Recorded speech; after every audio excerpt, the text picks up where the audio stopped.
तो देखो बच्चों, अपना जो यूनिट चल रहा है और ये यूनिट है क्या? रासायनिक बंधन, केमिकल बॉन्डिंग। आज हम इस यूनिट में अब जो टॉपिक डिस्कस करेंगे और हमारा ये टॉपिक है क्या? बॉन्ड पैरामीटर्स, बंध अमाप। तो देखो बच्चों, बॉन्ड पैरामीटर्स मीन्स अणु में उपस्थित बंध के ऐसे गुण जो बंध की क्वालिटी को बताते हैं, बंध की शक्ति को बताते हैं, बंध के गुणों की व्याख्या करते हैं, उन्हें बोला गया है बॉन्ड पैरामीटर्स। और ये पैरामीटर्स होते हैं, इनमें फर्स्ट है बॉन्ड ऑर्डर, बंध क्रम।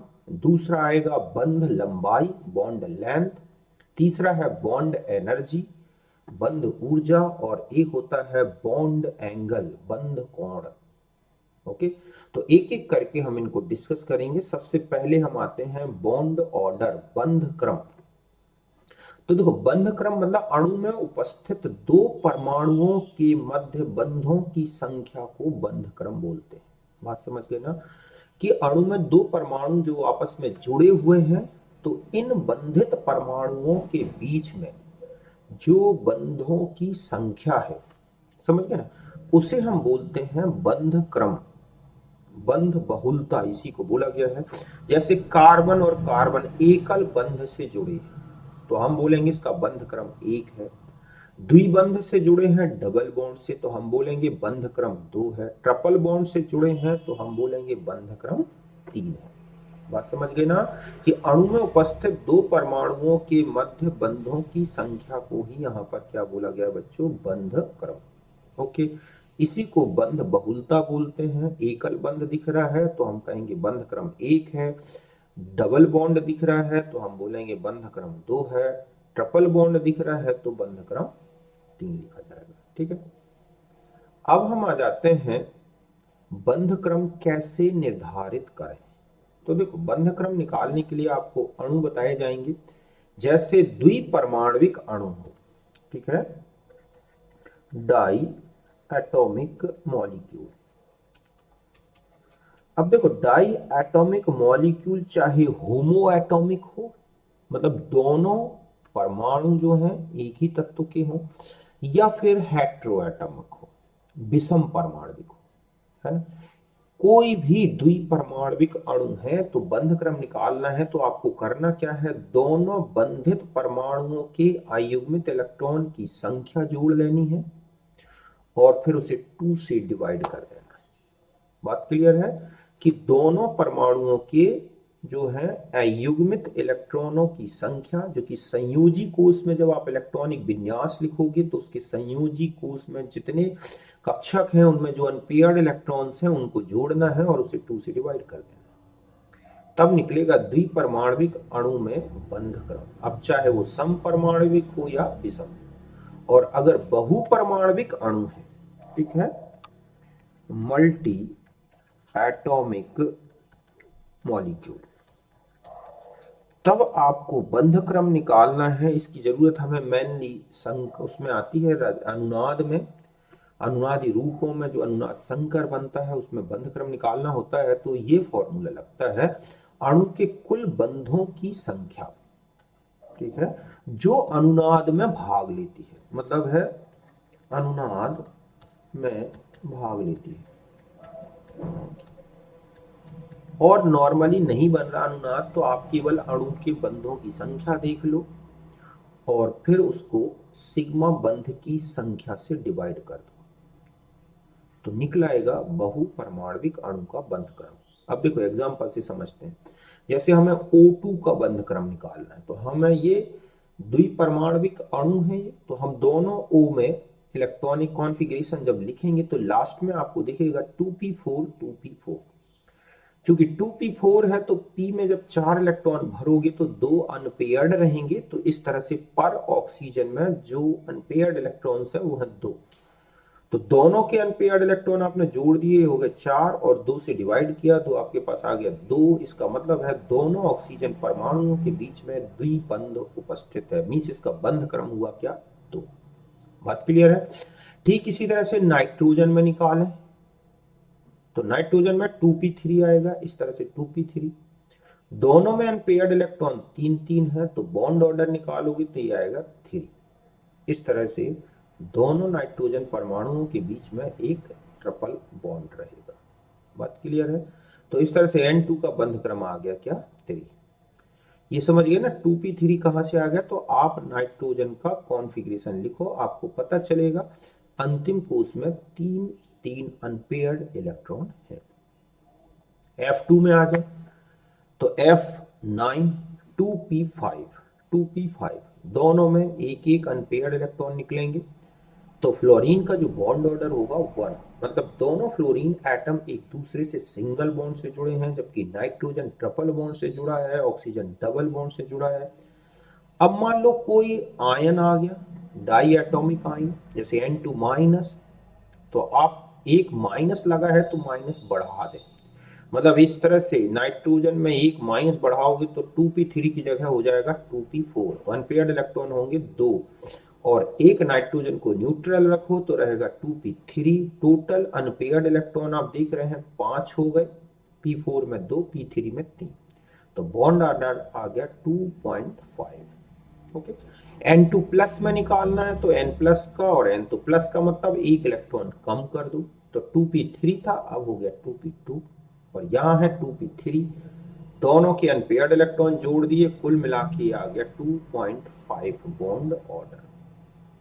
तो इस तरह से ये तो हो गए अणु, समपरमाणविक अणु, है ना। इसका ठीक इसी तरह से मान लो आपको Cn माइनस का या प्लस का निकालना है, तो यहां एक C प्लस का कॉन्फ़िगरेशन लिख लो और यहां नाइट्रोजन का, तो ये तो बचेगा 2p1 और यहां पर होगा 3। अब अगर मान लो आप इसका बॉन्ड ऑर्डर निकालोगे, है ना, तो यहां पर कार्बन की जब न्यूट्रल होता है तो 2p2 और प्लस लगा दिए तो 2p1 और 3। तो यहां पर अनपेयर्ड इलेक्ट्रॉन 1, यहां पर अनपेयर्ड इलेक्ट्रॉन 3, तो बॉन्ड ऑर्डर आ जाएगा 4/2 मीन्स कितना? 2। तो इस तरह से साइनाइड प्लस में जो बॉन्ड ऑर्डर है वो है 2, है ना। तो इसी तरह से NO, NO minus, NO plus, जहां प्लस है वहां इलेक्ट्रॉन कम कर दो, जहां माइनस है वहां इलेक्ट्रॉन बढ़ा दो। अब मान लो CO3 2 माइनस में निकालना है, तो इस रूल से नहीं निकलेगा जो ऊपर पढ़ा। अब हम CO3 एक मल्टी एटॉमिक आयन है, तो हम इसमें निकालेंगे तो पहले हम इसकी संरचना बना लेंगे, जो कि एक अनुनादी रूप इस तरह से। तो आप देख रहे हैं कि इसमें टोटल बॉन्ड जो है वो है 4 और सिग्मा बॉन्ड जो है 3। तो इसका कार्बन और ऑक्सीजन के बीच का जो बॉन्ड ऑर्डर आया वो है 1.33। तो इस तरह से CO3 में जो बॉन्ड ऑर्डर आया वो हो गया 1.33, और ये बॉन्ड ऑर्डर किसका है? C और O। तो ये जो बना हुआ है ये है अणु का अनुनाद संकर, समझ गए ना। तो इस तरह से ये है एक अनुनाद रूप। ऐसे CO3 के 3 अनुनादी रूप बनते हैं, ये डबल बॉन्ड अल्टर्न, मतलब इसी तरह से खिसकाते जाओ, तीनों ऑक्सीजन के बीच में एक एक बार लाओ तो 3 अनुनादी रूप बनेंगे। PO4 में आ जाए तो PO4 का अनुनाद रूप ये है, इस तरह से कुल मिला के PO4 में 5 बॉन्ड दिख रहे हैं, तो ये हो गया 5, और सिग्मा बंधों की संख्या है 4, तो ये आ गया 1.25। तो इस तरह से जो फॉस्फोरस और ऑक्सीजन है PO4 3 माइनस में, उसके बीच का जो बॉन्ड ऑर्डर है वह है 1.25। ना तो सिंगल है ना डबल है, इसका हाइब्रिड फॉर्म है। और ये जो निगेटिव चार्ज 3 है वो 4 ऑक्सीजन में बट रहा है, इसलिए एक ऑक्सीजन में जो निगेटिव चार्ज आएगा वो है -3/4, 0.75 माइनस चार्ज। ClO4 1 माइनस में इसी तरह से, तो ये है इसका अनुनाद रूप। तो कुल मिला के इसमें 7 बॉन्ड हैं और सिग्मा है 4, तो 1.75, मतलब Cl और O के बीच का जो बॉन्ड ऑर्डर है वो है 1.75, जो कि डबल से थोड़ा कम है। ठीक इसी तरह से बेंजीन में देखें तो बेंजीन में हम ये देखेंगे कि कुल मिला के कितने बंध अनुनाद में भाग ले रहे हैं। तो रिंग के अंदर कुल जो बंध है 3 पाई और 6 सिग्मा, तो 9 हो गए जो अनुनाद के लिए अनुनाद कर रहे हैं, और कुल सिग्मा बंधों की संख्या 6, तो इसका बॉन्ड ऑर्डर हो गया 1.5, मतलब बेंजीन में कार्बन और कार्बन के बीच में जो बॉन्ड है वो ना तो डबल बॉन्ड है ना सिंगल, बल्कि एक हाइब्रिड बॉन्ड है 1.5। ठीक इसी तरह से SO4 माइनस में भी आप निकाल सकते हैं। इसमें 6 तो कुल बॉन्ड दिख रहे हैं, 4 सिग्मा है, तो इसका बॉन्ड ऑर्डर आ गया 1.5। कौन सा बॉन्ड ऑर्डर? इस CO का, सॉरी S11O जो है, या S और O के बीच का बॉन्ड ऑर्डर। साइनाइड माइनस का यहाँ पे मैंने अलग से निकाल दिया, तो साइनाइड माइनस में नेगेटिव चार्ज कार्बन में लगा दो, नाइट्रोजन में तो न्यूट्रल रखो, तो दोनों में 2p3 आ गया, तो कुल मिला के बॉन्ड ऑर्डर आएगा 3। मतलब साइनाइड माइनस में बॉन्ड ऑर्डर होगा 3। अगर आपसे कहा जाए CO में निकाले, तो देखो बच्चों C और O में, इसमें है 2p2 और इसमें है 2p4, तो ये अपना एक इलेक्ट्रॉन इसको दे देता है और ये बन जाता है 2p3 और ये भी 2p3। तो जो CO का बॉन्ड ऑर्डर आएगा वो आएगा 6y2 मीन्स 3, तो C ट्रिपल बॉन्ड O, इस तरह से। तो ये संरचना होती है इसकी CO। अब आता है कि अब चाहे बहुपरमाणविक हो चाहे द्विपरमाणविक हो, अगर अणु का स्थायित्व बताना है तो ध्यान रखें, अणु का स्थायित्व समानुपाती होता है बंध क्रम। मतलब अणु का बंध क्रम ज्यादा है तो अणु ज्यादा स्थायी होगा, जैसे F2O2 N2 में हम देखें तो N2 सबसे ज्यादा स्टेबल होगा। अगर आपको बंध ऊर्जा बतानी है तो समानुपाती है बंध क्रम। जिन अणुओं की बंध ऊर्जा ज्यादा है इसका मतलब उनका बंध क्रम ज्यादा होगा, जैसे N2O2 और F2 में N2 की सबसे ज्यादा होगी। बंध लंबाई पूछी गई है तो 1/, बंध क्रम कर दें, मतलब व्युत्क्रमानुपाती है, मीन्स जिसका बंध क्रम ज्यादा उसमें दोनों परमाणुओं के बीच के नाभिकों के बीच की दूरी कम होगी। ऐसा इसलिए होता है बच्चों क्योंकि दो नाइट्रोजन या दो परमाणु एक दूसरे के काफी नजदीक आ जाते हैं। यदि अणु का बंध क्रम अपूर्णांक है तो ये ध्यान रखें कि ऐसा अणु हमेशा अनुचुंबकीय होगा, समझ गए ना। लेकिन अगर बंध क्रम पूर्णांक है तो वहां पर मैक्सिमम अणुओं में तो प्रतिचुंबकी व्यवहार ही दिखेगा। कुछ अणु हैं जो अनुचुंबकीय हैं, जैसे कि ऑक्सीजन O2 बंध क्रम 2 है लेकिन वो अनुचुंबकीय है। इसकी व्याख्या हम मॉलिक्यूलर ऑर्बिटल थ्योरी में करेंगे। बंध क्रम शून्य या ऋणात्मक होने पर अणु का अस्तित्व नहीं होगा। ऐसा अणु जिसका बंध क्रम शून्य हो या ऋणात्मक हो, ऐसे अणु पॉसिबल नहीं है, ऐसे नहीं बन सकते। ठीक है, तो ये था हमारे बंध क्रम के बारे में कुछ इंपॉर्टेंट पॉइंट्स और बंध क्रम की गणना। अब दूसरा जो पैरामीटर है वो है बंध लंबाई, बॉन्ड लेंथ, समझ गए ना। तो देखो बच्चों, बंध लंबाई का मतलब है कि जो अणु में दो परमाणु आपस में जुड़े हैं तो उन बंधित परमाणुओं की अंतर नाभिकीय दूरी को ही क्या बोला गया है? बंध लंबाई। मतलब दो परमाणु आपस में इस तरह से जुड़े हैं, जैसे ये एक जुड़ा है और एक ये जुड़ा है, तो ये जो अंतर नाभिकीय दूरी है ये, तो इसी को हम बोलते हैं क्या? बंध लंबाई। ठीक है, तो इस तरह से दो परमाणु आपस में जुड़े हैं, वो समान भी हो सकते हैं, एक ही तत्व के, या फिर अलग अलग तत्वों के भी हो सकते हैं। अगर समपरमाणविक अणु है तो बंध लंबाई 2 गुणा परमाणु की सहसंयोजित त्रिज्या, समझ गए ना। मतलब दोनों जुड़े हुए परमाणु अगर बिल्कुल समान है तो दोनों परमाणुओं की सहसंयोजित त्रिज्याएं जोड़ दो तो वो बंध लंबाई को बताएगा। लेकिन अगर विषम परमाणविक अणु, समझ गए ना, तो विषम परमाणविक अणु में बंध लंबाई निकालने का फॉर्मूला है Ra प्लस Rb। मतलब दो परमाणु जो आपस में जुड़े हैं, जैसे ये A और A था, ठीक है, तो ये इतना पार्ट जो है वो Ra हो गया। लेकिन अगर मान लो एक ये परमाणु जुड़ा है कि ये A है सपोज और ये है B, तो ये हो गया Rb, तो इतना पार्ट हो जाएगा Ra, समझ गए ना। मतलब ये जो है दोनों की सहसंयोजित त्रिज्याएं हैं, ये हो गया Ra, ये हो गया Rb। तो ये कह रहा है कि अगर विषम परमाणविक अणु हो तो बंध लंबाई दोनों की सहसंयोजित त्रिज्याओं से छोटी होगी। रीजन ये है कि दोनों परमाणुओं की ऋण विद्युताओं में अंतर आने से बंध में एक ध्रुवीय गुण आएगा।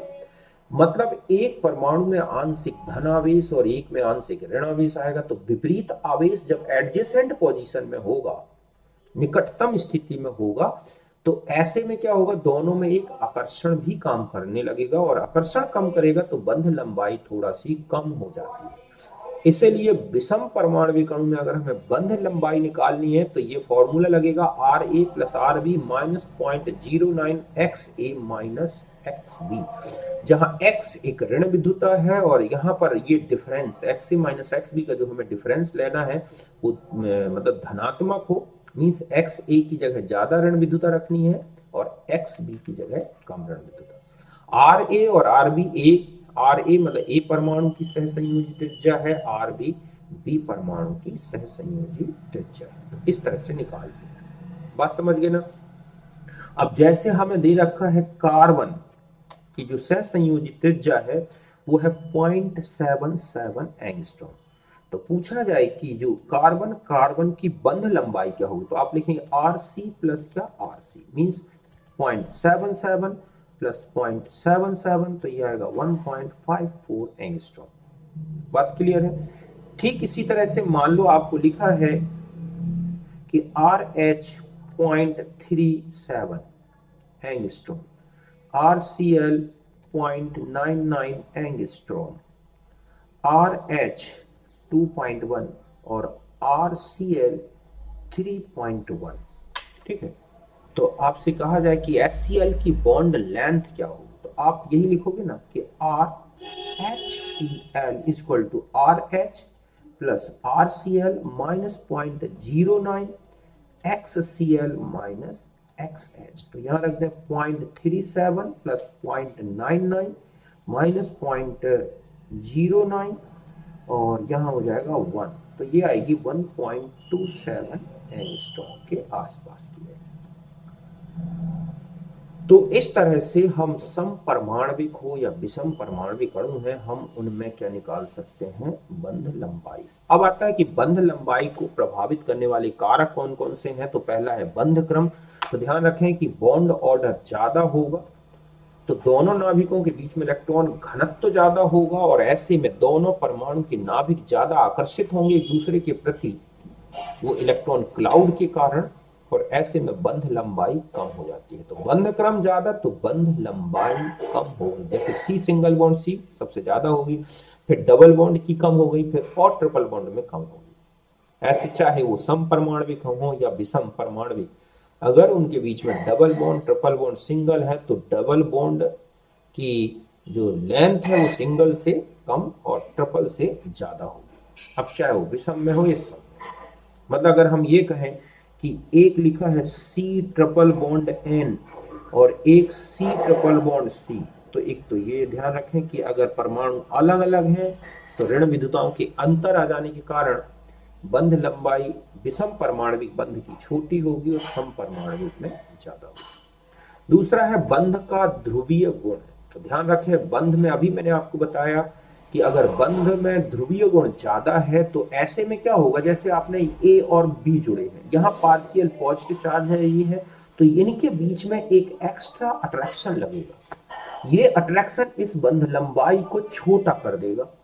इसलिए जितना ज्यादा ध्रुवीय गुण होगा बंध में, बंध लंबाई छोटी होगी। और ध्रुवीय गुण कैसे पहचानोगे, ऋण विद्युताओं के अंतर से, मतलब सी सिंगल बॉन्ड सी और C single bond N, C single bond O, C single bond F. तो सबसे ज्यादा जो बंध लंबाई है वो है सी सिंगल बॉन्ड सी की। एक तो परमाणु आकार में भी सी ज्यादा बड़ा है एन से, एन बड़ा है ओ से, ओ बड़ा है एफ से। दूसरा है इनमें आयनिक गुण भी आ रहा है, सबसे ज्यादा आयनिक हो जाएगा सी एफ, इसीलिए सबसे कम बंध लंबाई होगी। ठीक इसी तरह से अभी जो मैंने आपको बताया कि C triple bond C, C triple bond N इस तरह से लिखा है, तो आप यहां भी पहचान सकते हैं C double bond C, C double bond N, C double bond O. तो अगर आप देखें तो ये ऑर्डर आएगा। तो ऋण विद्युताओं का अंतर आने से बंध लंबाई घटती है, और ये आपको यहां से फॉर्मूले से भी पता चल रहा है कि अणु की दो जो बंध लंबाई है वो दोनों की सहसंयोजी त्रिज्याओं से जोड़ से जो सम है उनका योग है उससे थोड़ा कम होगी। तो ये जो अंतर है वो जितना ज्यादा होगा ये उतनी छोटी होती जाएगी बंध लंबाई। बात क्लियर है। तीसरा है परमाणु आकार, तो परमाणु आकार के समानुपाती है, बंध जितना बड़ा बड़ा परमाणुओं के बीच में बना होगा उतनी ज्यादा बंध लंबाई आएगी। मतलब F2 से बड़ा Cl2 बंध और Cl2 से Br2 और Br2 से I2 बंध, ऐसे HF से HI तक बढ़ेगी। तो परमाणु आकार बढ़ने से बंध लंबाई हमेशा बढ़ेगी, क्योंकि दोनों की अंतर्नाभ की दूरी बढ़ जाएगी। बंध कोण का भी इफेक्ट पड़ता है, ध्यान रखें। बंध लंबाई जो है व्युत्क्रमानुपाती है बंध कोण। ऐसा क्यों बच्चों? क्योंकि अगर बंध कोण कम है तो बॉन्ड पेयर्स, मतलब हम ये कहें कि यहां पर अगर आप देखो और यहां पर देखो तो इन पेयर्स के बीच में रिपल्सन लगेगा और ये रिपल्सन बंध पेयर को एक दूसरे से दूर हटाता है। तो ये जो प्रतिकर्षण है, ठीक है, अगर प्रतिकर्षण बॉन्ड पेयर्स में ज्यादा है तो बॉन्ड पेयर्स एक दूसरे से दूर हटेंगे ताकि उनमें ऊर्जा कम हो जाए और ऐसे में बंध लंबाई जो है बढ़ जाएगी। और अगर हम यहां देखें तो देखो यहां पर जो एंगल है वो क्या है, 120 डिग्री का, तो यहां पर कम प्रतिकर्षण है।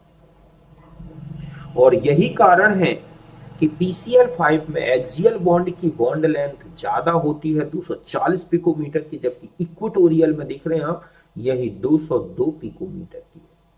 तो बंध कोण से भी बंध लंबाई प्रभावित होती है। और एक ये इंपॉर्टेंट ऑर्डर है जो बार बार पूछा जाता है, तो ध्यान रखें CH में H बहुत ही छोटा है, इसीलिए सिंगल बॉन्ड होने के बाद ही सबसे छोटा बॉन्ड होगा। उससे बड़ा होगा ट्रिपल बॉन्ड कार्बन कार्बन का, उससे बड़ा होगा डबल बॉन्ड। डबल बॉन्ड से हमेशा सिंगल बॉन्ड बड़ा होगा, चाहे वो होमो एटॉमिक हो चाहे हेटेरो। अगर सिंगल सिंगल बॉन्ड आपको दिख रहे हैं तो फिर कार्बन चूंकि फिक्स दिख रहा है, फिर ऑक्सीजन नाइट्रोजन और कार्बन में सबसे बड़ा कार्बन होगा, तो सबसे बड़ी बॉन्ड लेंथ सी, सिंगल बॉन्ड सी की, उससे छोटी सी सिंगल बॉन्ड एन, उससे छोटा सी सिंगल बॉन्ड ओ, फिर डबल बॉन्ड छोटा, फिर डबल बॉन्ड छोटा। इस तरह ये है बॉन्ड लेंथ का ऑर्डर। अगर S प्रतिशत लक्षण की बात करें तो अगर संकरित कक्षक में S प्रतिशत लक्षण ज्यादा है तो भी बॉन्ड लेंथ कम होगी बच्चों। ऐसा इसलिए होता है क्योंकि S प्रतिशत लक्षण से बढ़ने से केंद्रीय परमाणु, संकरित परमाणु में ऋण विद्युता बढ़ जाती है और ऋण विद्युता बढ़ने से वो बंध पेयर को अपनी ओर ज्यादा आकर्षित करता है। यही रीजन है कि एल्काइन का CH बॉन्ड देखा जाए, एल्कीन का CH बॉन्ड देखा जाए और एल्केन का CH बॉन्ड देखा जाए तो सबसे छोटा जो बॉन्ड लेंथ है CH बॉन्ड वो छोटा होगा एल्काइन में और सबसे बड़ा होगा एल्केन। ऐसा क्यों? क्योंकि यहाँ पर S जो है 50% है, S लक्षण कितना है 50%, यहाँ पर जो S है वो है 33% और यहाँ जो S है वो है 25%। तो जहाँ S लक्षण ज्यादा वहां बंध लंबाई हमेशा कम हो। ये था हमारा बंध लंबाई के बारे में। और लास्ट बचता है बंध ऊर्जा। तो बंध ऊर्जा वैसे भी थर्मोडायनामिक्स में भी खूब डिटेल में आती है, यहाँ ज्यादा हमें नहीं, बस यहाँ ऑर्डर ध्यान रखना है। फिर भी बता दूं, अणु में उपस्थित एक मोल बंध की वियोजन ऊर्जा ही क्या है बच्चों, बंध ऊर्जा। मतलब दो परमाणु आपस में जुड़े हैं, चाहे वो एकल है या डबल है या ट्रिपल बॉन्ड, एक मोल बंध को वियोजित करने की ऊर्जा है बंध ऊर्जा। अगर द्विपरमाणविक अणु है, केवल दो परमाणु है, तो बंध ऊर्जा अणु की वियोजन ऊर्जा के बिल्कुल बराबर होगी। जैसे H2 है तो बॉन्ड एनर्जी हम लिखेंगे 436, ये H2 की वियोजन ऊर्जा है तो इसी की बंध ऊर्जा भी होगी क्योंकि दो परमाणु ही है केवल अणु में, ठीक है। लेकिन अगर बहुपरमाणविक अणु मतलब एक से ज्यादा, मतलब जुड़े बंध की संख्या एक से ज्यादा है, तो अणु में औसत बंध ऊर्जा निकाली जाती है और ये होती है अणु की वियोजन ऊर्जा, पूरे अणु को एक एक परमाणु अलग करने की ऊर्जा बटे में अणु के बंधों की संख्या। जैसे हम कहें CH4, तो पूरे अणु में से एक एक परमाणु को अलग कर दिया जाए उसकी गैसियस स्टेट में, ठीक है, तो इसके लिए जितनी ऊर्जा लगी 1664, ये CH4 की वियोजन ऊर्जा है। तो हम कहेंगे कि CH की एवरेज बॉन्ड एनर्जी कितनी आएगी, तो हम इसको 4 से डिवाइड करते हैं पूरे अणु की वियोजन ऊर्जा को। क्यों? क्योंकि CH4 में 4 CH बॉन्ड थे, तो ये आ गई 416 किलो जूल पर मोल एक बॉन्ड की CH की एवरेज ऊर्जा। ओके, फिर आता है कि कौन कौन से कारक हैं जिसमें बंध ऊर्जा निर्भर करती है। तो एक तो सबसे मेन है, ठीक है, बंध ऊर्जा बंध लंबाई के व्युत्क्रमानुपाती है, बंध ऊर्जा लोन पेयर की संख्या के व्युत्क्रमानुपाती है और बंध ऊर्जा, ठीक है, समानुपाती है बंध क्रम। ये 3 पॉइंट याद रखोगे तो ठीक है, बंध लंबाई, बंध क्रम और बंध ऊर्जा, और ये है। इसके अलावा अगर आप और देखना चाहें तो बंध ऊर्जा यहां पर और लिखी दे रहा हूं, बंध ऊर्जा समानुपाती ध्रुवीय गुण, जितना ध्रुवीय होगा बंध उतना ही ज्यादा बंध ऊर्जा होगी बच्चों। क्यों? क्योंकि ध्रुवीय गुण के कारण अपोजिट चार्ज मतलब विपरीत आवेश निकटवर्ती स्थितियों में आ जाते हैं, उनमें एक एक्स्ट्रा अट्रैक्शन लगता है, तो वो बंध ऊर्जा को और बढ़ा देता है। देखो जैसे हम यहाँ देखें सी सिंगल बॉन्ड सी से ज्यादा बंध ऊर्जा सी डबल बॉन्ड सी उससे ज्यादा ट्रिपल बॉन्ड। यहाँ चले दूसरे में तो हम देख रहे हैं ध्रुवीय गुण बढ़ रहा है, सी सिंगल बॉन्ड सी से ज्यादा ध्रुवीय है सी एन, सी एन से ज्यादा ध्रुवीय है सी ओ, सी ओ से ज्यादा ध्रुवीय है सी एफ, इसलिए बंध ऊर्जा लगातार सी एफ तक बढ़ती जा रही है। तीसरे में अगर हम देखें तो परमाणु का आकार दिखाई दे रहा है कि बंध ऊर्जा परमाणु आकार के व्युत्क्रमानुपाती हो, और यहाँ पर आप ऐसे भी लिख सकते हैं बंध ऊर्जा व्युत्क्रमानुपाती है परमाणु आकार। तो परमाणु आकार अगर बड़ा है तो बंध ऊर्जा घट जाएगी। बात क्लियर है? तो इस तरह से यहाँ तीसरे में देख रहे हैं आप HF से HI तक लगातार घटती जा रही है। या अब यहाँ पर थोड़ा सा आ जाते हैं Br2 F2 इनमें, तो यहाँ पर जो है सबसे ज्यादा बंध ऊर्जा Cl2 की होती है और तीसरे नंबर में फ्लोरीन है। रीजन ये है कि फ्लोरीन का साइज काफी छोटा है और ऐसे में बंध लंबाई कम है और बंध ऊर्जा ज्यादा होनी थी, लेकिन यहाँ पर एक बहुत ही प्रबल ये जो है लोन पेयर प्रतिकर्षण लगता है, और ये प्रतिकर्षण इतना है जो कि फ्लोरीन में लोन पेयर और क्लोरीन के लोन पेयर के प्रतिकर्षण से बहुत ज्यादा है। तो यहाँ पर लोन पेयर प्रतिकर्षण के कारण फ्लोरीन या हैलोजन तत्वों में ये बंध लंबाई दिखती है।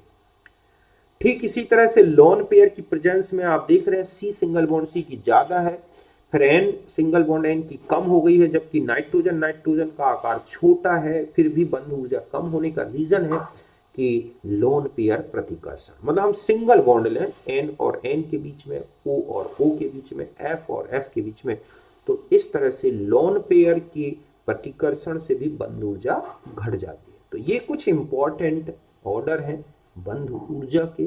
बंध लंबाई अगर आपको या बंध क्रम का सही ढंग से ऑर्डर याद है तो उसका विपरीत याद कर लो आप, ठीक है। लोन पेयर वाला क्रम छोड़ के बाकी तो बिल्कुल बंध लंबाई का उल्टा बंध ऊर्जा में याद करना है।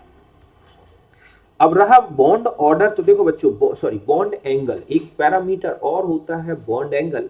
तो वो बॉन्ड एंगल का जो हमें यहाँ लेना है वो एक्चुअली में किससे ले लेना है आपको, वेसिपर थ्योरी। मतलब अगर आप मैं कहूं कि बॉन्ड एंगल क्या है, पहले तो इसको डिफाइन कर दूं। तो बॉन्ड एंगल मतलब ये कहलाता है कि ये है, ठीक है, angle between two adjacent bonds in molecule. कि कोई भी मॉलिक्यूल है तो दो एडजेसेंट बॉन्ड के बीच का जो एंगल बन रहा है ना, वही क्या है उसका बॉन्ड एंगल। इस तरह से तो यहां पर ये है क्या, बॉन्ड एंगल। अब रहा इनके जो फैक्टर्स हैं, है ना, तो फैक्टर्स के बारे में फैक्टिंग जो देखनी है वो आपको वैसे पर थ्योरी पढ़नी है। क्या पढ़नी है? वैसे पर थ्योरी।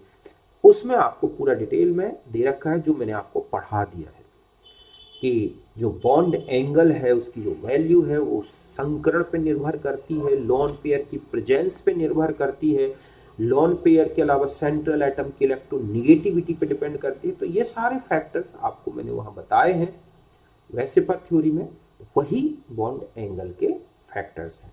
तो यहां तक बात क्लियर है अच्छी तरह से। तो ये था हमारा जो है बॉन्ड पैरामीटर्स के बारे में। अब हम इसके बाद जो लेंगे वो हम रेजोनेंस पढ़ेंगे डिटेल में, फिर हाइड्रोजन बॉन्डिंग, फिर हम बीवीटी और एमओटी को डिस्कस करेंगे। पूरी यूनिट इसी क्रम में मैं डिस्कस करूंगा एक के बाद एक। ओके, तो फिर मिलते हैं नेक्स्ट वीडियो में।